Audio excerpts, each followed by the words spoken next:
IQ Smart Parent is made possible by the Grable Foundation. Are you a helicopter parent? Today, experts explain why a parent's well-intentioned acts don't always have positive results.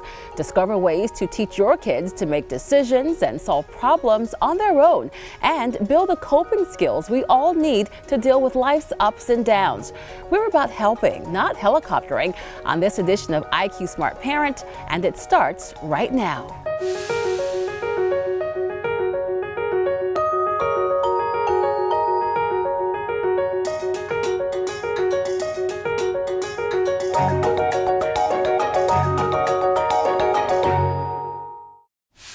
Welcome to IQ Smart Parent. I'm your host, Lisa Washington.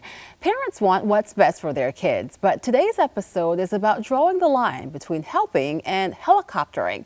I'm happy to welcome Dr. George Glass and David Tabatsky, authors of The Overparenting Epidemic: Why Helicopter Parenting is Bad for Your Kids and Dangerous for You Too. Gentlemen, welcome. It's so great to be with you. Thank you. Let's talk about this term, helicopter parenting. It was coined back in the 1990s to describe parents who hover over their kids. So what's the difference between normal parenting and helicoptering?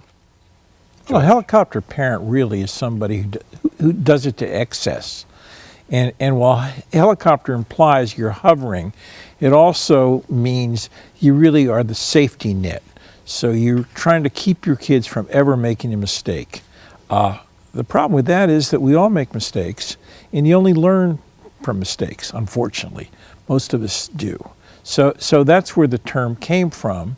And somehow, beginning in the late 80s or the 90s, parents became more invested and involved in their kids in a protective way. Overprotective, and I think it starts even when a child is a toddler, like the first time a parent's son or daughter falls down. Yes. And they look to the parent how to react. Does it hurt? And it's the way the parent reacts is kind of informs the child what level reaction they might have. And so when a parent jumps up as if they need to take their child to the emergency room because they bumped their knee, this starts the overparenting right there. So we don't want our kids to make mistakes, but is that more about us as the parents, or is it about the kids? Well, I think that's, the idea is kids make mistakes. Everybody makes mistakes. And the issue isn't making mistakes or things you want not working out. It's how do you cope, or how do you resolve, or how do you grow from that experience? And to the extent that a parent's there, setting the way for their child, like the college sports scandal, or calling up the teacher to facilitate something with their child, instead of first talking to the child and saying, hey, what's going on? What's the problem? Explain it to me.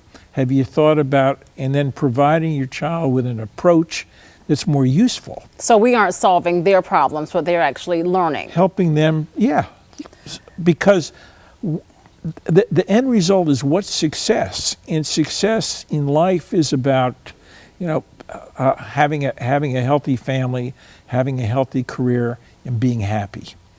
Success isn't that your child got into the right college, or that they got into the right boarding school, or they're on the select 12-year-old baseball team. It's the long-range picture. Well, it's also dealing with mistakes, dealing with choices. So there's no buildup of resiliency.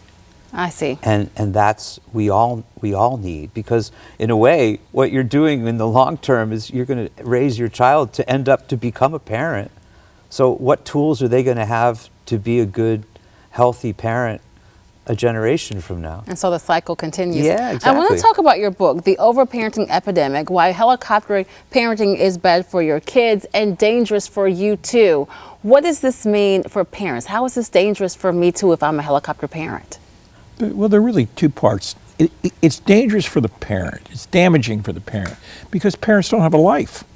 Because they're so consumed with caring for their kids. It's as if your measure of success is how well does your child do, rather than how do you do in your marriage, how are you in your career. I see. what do you do in your leisure time? That your leisure time is not just whatever my child wants to do. Is what we do. Yeah. What kind of people are susceptible to be coming over helicopter parents? Well, we deal in the book with 10 different kinds of archetypes or Right. stereotypes, but realistically, they tend to be people who are educated, who are affluent. They may be single parents, divorced parents, or high career pushing people. Okay. Where the focus is you only have a few kids, you have a lot of time to put into them. Some of them are managing their children as if they're managing their office. So it's like a project, a work project. It's Yeah, just they're all project at home. scheduled out Yes. with the nannies and the tutors and all the extracurricular activities, Right. the study times, everything. And where's the joy in that? And, see. and that rubs off on a child, so that the child is growing up in a really highly self-critical, almost too much self-management. We all have to learn a certain amount of self-discipline Yes. in life, and it starts at a young age. But when it's way overdone, then there's no natural growth. Give me an example of something that parents commonly do that they might not recognize. They're watching this. How do I know if I'm a helicopter parent? Give me an example. Like literally. You want to go ahead? Well, no, how do you know? Because you're over involved. Okay. That's why it's better to have a spouse, somebody who can point out, I think you're overinvested. If your whole self-esteem is about your child, it's true, you're only as happy as your unhappiest child. But if your whole life is your child, then you have nothing else to balance it off with. So you're a helicopter parent if everything that happens with your child is a reflection, you feel like it's a reflection of you. I see. So I want to get to this. If you identify yourself, for example, if I identify myself, if I'm always identified as so-and-so's parent, I'm not David. I see. I'm Johnny's parent or Yes. Sally's father, then what about my own identity? Or for example, if you're all you're eating is macaroni and cheese and hot dogs, and you're not ever preparing any food for yourself that you Right. actually like, well, that might be a wake-up call right there. That you're overinvested. Yeah, that's low-hanging fruit, but it's an indicator That's an example. that something's off balance. Coming up, David Tabatsky and Dr. George Glass offer tips to help parents break their helicoptering habits. But up first, find out how overparenting affects kids once they reach college. Kids who have hovering parents tend to experience more anxiety and depression once they go to college. Help your kids build basic life skills long before they arrive on campus. Separate shared accounts, including smartphones, apps, email, and social platforms. Separate bank accounts and teach your child smart financial habits. Involve your child in his or her own medical care, including learning how to make appointments, talk to caregivers, and fill prescriptions at a pharmacy. Help your child register to vote and request an absentee ballot if necessary. And teach your child how to cook, clean, do laundry, and use public transportation. With these skills under their belts, kids and parents will feel less stress when college time rolls around.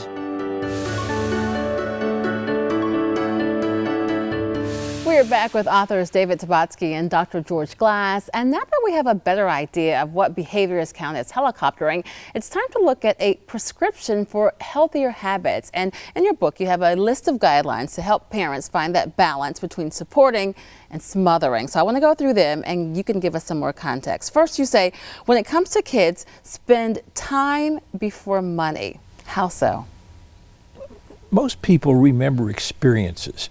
As you get older, you realize that anything you get, object-wise, is great for a short time. You get Right. a new car, it's exciting. You get a piece of jewelry, it's exciting.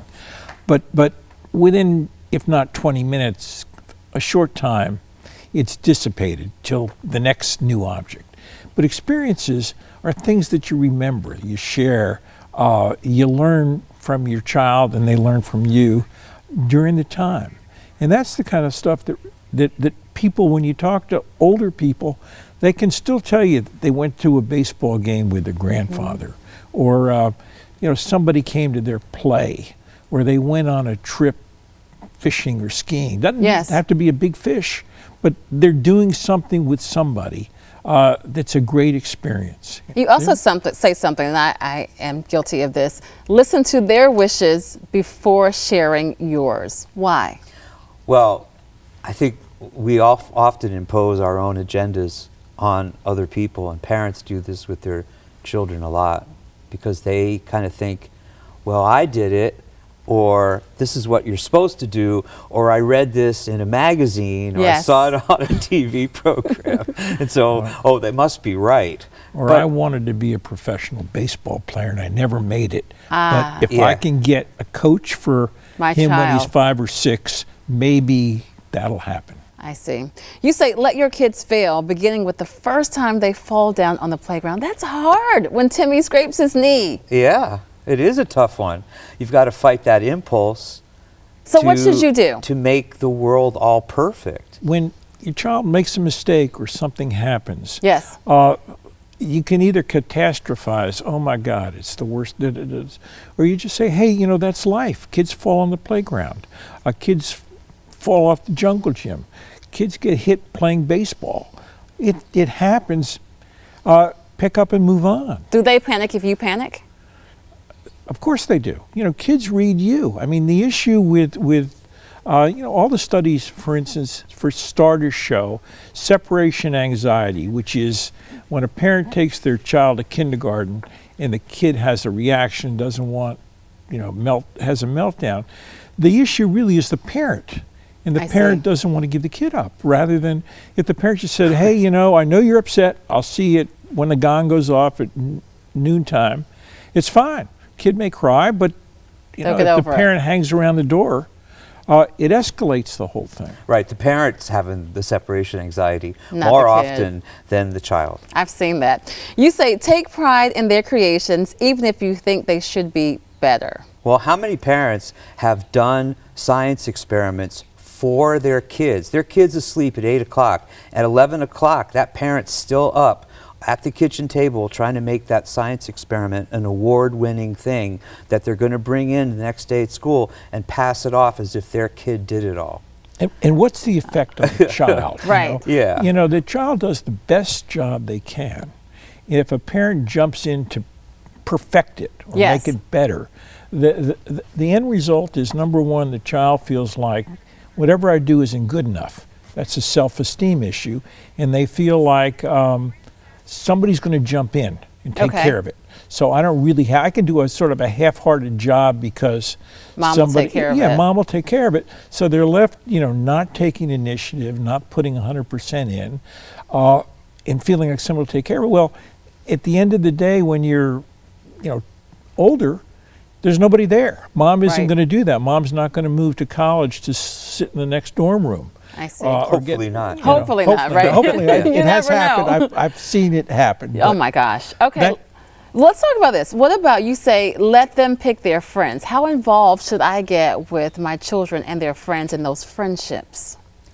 Well, you want to check it. I mean, certain times, especially when they're becoming adolescents, kids can get in with the wrong crowd or things like that. Obviously, it's just common sense. You want to pay attention, but not impose, especially when they're little, because you've got to let the kids be attracted to what they're attracted to. Okay. With whether it's what activities and are, children and what kind of chemistry is there. And you think, well, I wouldn't have gone for that little kid when I was that age. It wouldn't have been somebody I chose as a friend. So what? It's not your life. I've got grandkids, and some of them are sports guys, and they're like, they hang around with sports guys. That's their interest. Another one is a robotics guy. He hangs around with, he's not a sports guy. He says, he's a sports guy, but I'm a robotics guy. And, let him pick it out. What you do need to be careful of is sometimes if their friends change dramatically. Okay. The kids get older and all of a sudden they start hanging around with, for want of a better term, bad self-image kids. But that happens sometimes. Parents are getting divorced. All of a sudden, kids internalize it, and they feel like it's my fault. I'm a bad person, and then they start hanging around with bad self-image kids. Okay, so in our last minutes, let's talk about the tough one. How do parents let go? That's kind of on a case-by-case basis, Okay. but I think it helps when you start at a young age. For example, we go back to the moment, first day kindergarten, first day first grade, the separation anxiety. Yes. That's where you have to start to let go. I would add, I don't think it's ever too late to start to let go. Okay. I deal as a psychiatrist with a lot of people who are entitlement kids, where basically the parents did everything for them, bought them Right. stuff, high-end kind of folks. All of a sudden they have a 22, 25, 30-year-old person who's never had a job, who has never really functioned. And they say, well, now they feel guilty that they've enabled the child, the young Right. person, and they can't do anything. At some point you have to say, hey, enough's enough. I'm going to give Gotta you let you 6 go. months, and then you're on your own. So they have some warning, they get some prep time, and then move forward. Because you're trying to prepare them to be responsible adults. And you can do that at any age, even when they're an adult. Okay. You also want to have a life for yourself, Yes. Makes sense. right? Thanks so much, guys. Coming up, discover ways to help your kids bounce back from life's disappointments. We're building resilience right after this.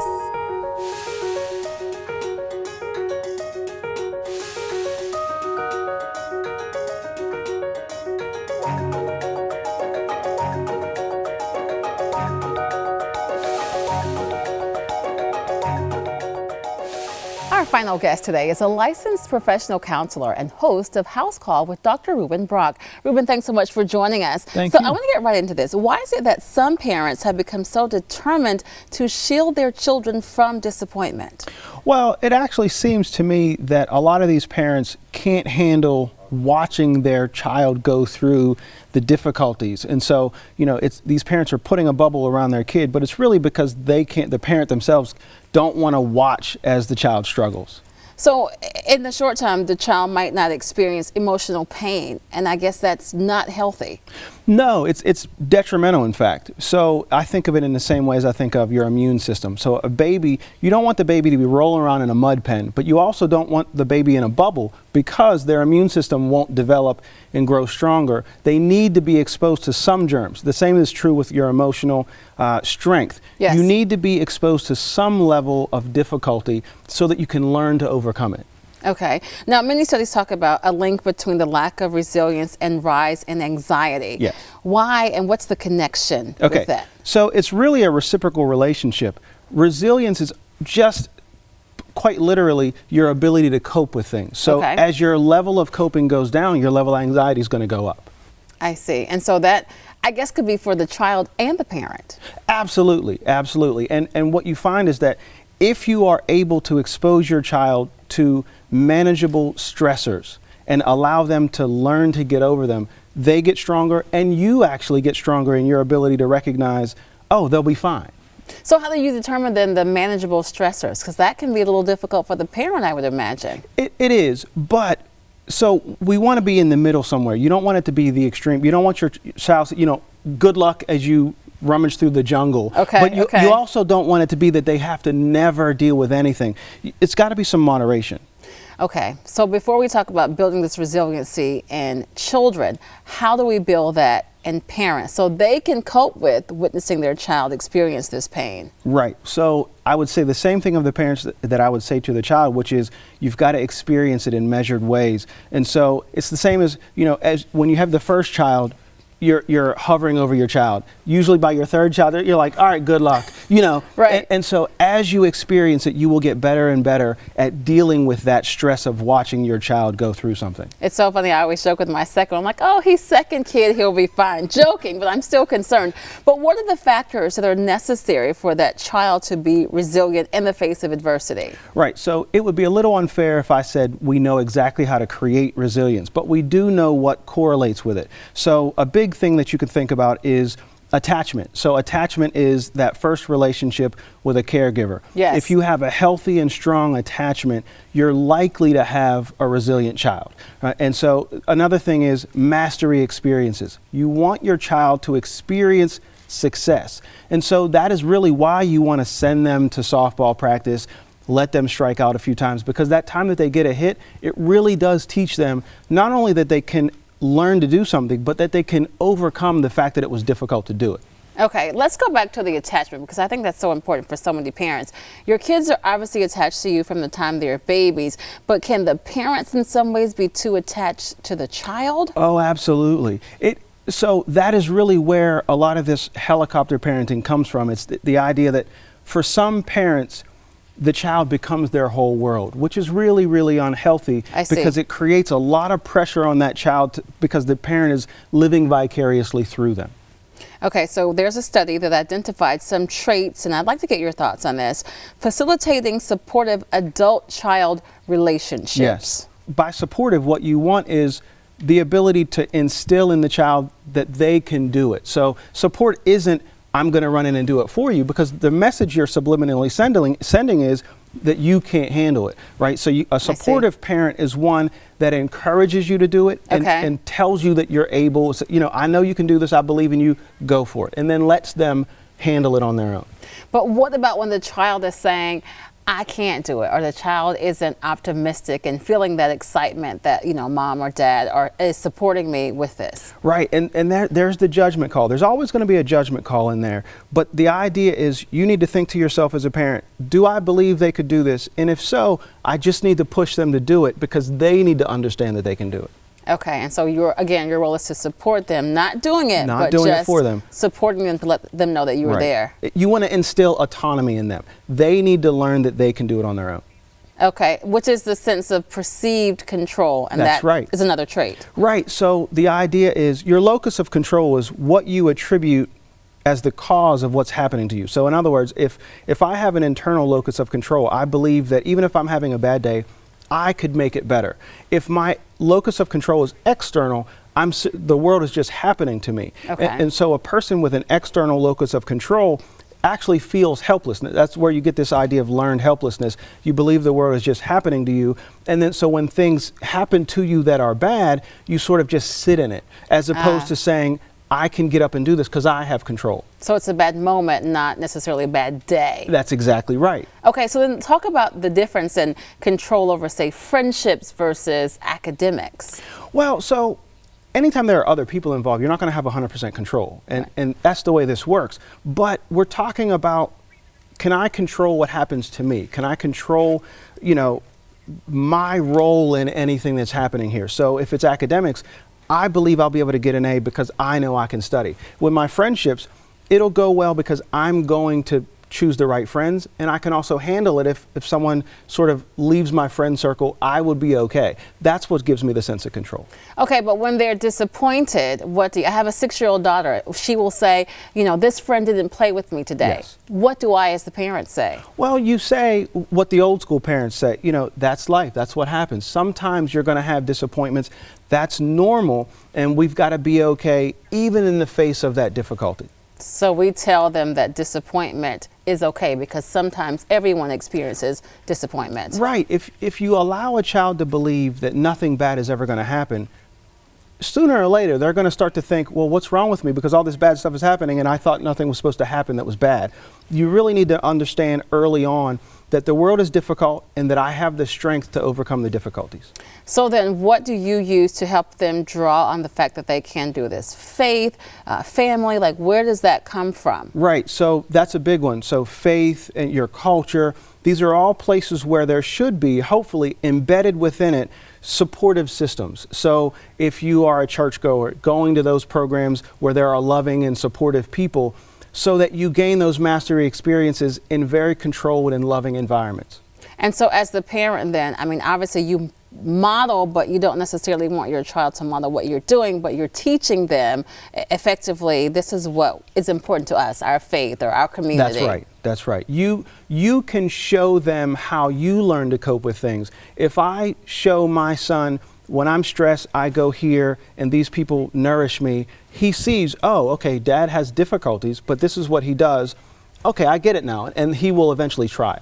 Okay, so then last question. When is it okay for the parent to step in? When is it more than that's life? Like Right. when should the parent? Well, again, this is going to be your judgment as a parent, but the idea is if I'm looking at this situation and see that the distress they are feeling is bigger than the problem itself, then I may want to step in because it's not worth it. If they are truly having emotional distress and you feel like, okay, this is going too far, they're too upset, then you might want to step in and help. But you want to help in a way that is, again, fostering autonomy. Okay, I'm going to step in here, I'm going to help you out, but let's talk about what happened so that it doesn't happen again. Let's talk about how you could do this next time. It's always going to be about empowering them. I see. Dr. Brock, thanks so much for speaking with us. No, we all want what's best for our kids. We hope that today's talk about helicopter parenting helps your family to build healthier habits for kids' long-term success. Thanks for being here, and join us again next time for more IQ Smart Parent. Want to learn more about IQ Smart Parent? Visit us online at iqsmartparent.org for more episodes and additional tools and resources. Connect with us on Facebook, Twitter, and Pinterest to share your thoughts on being a 21st century parent.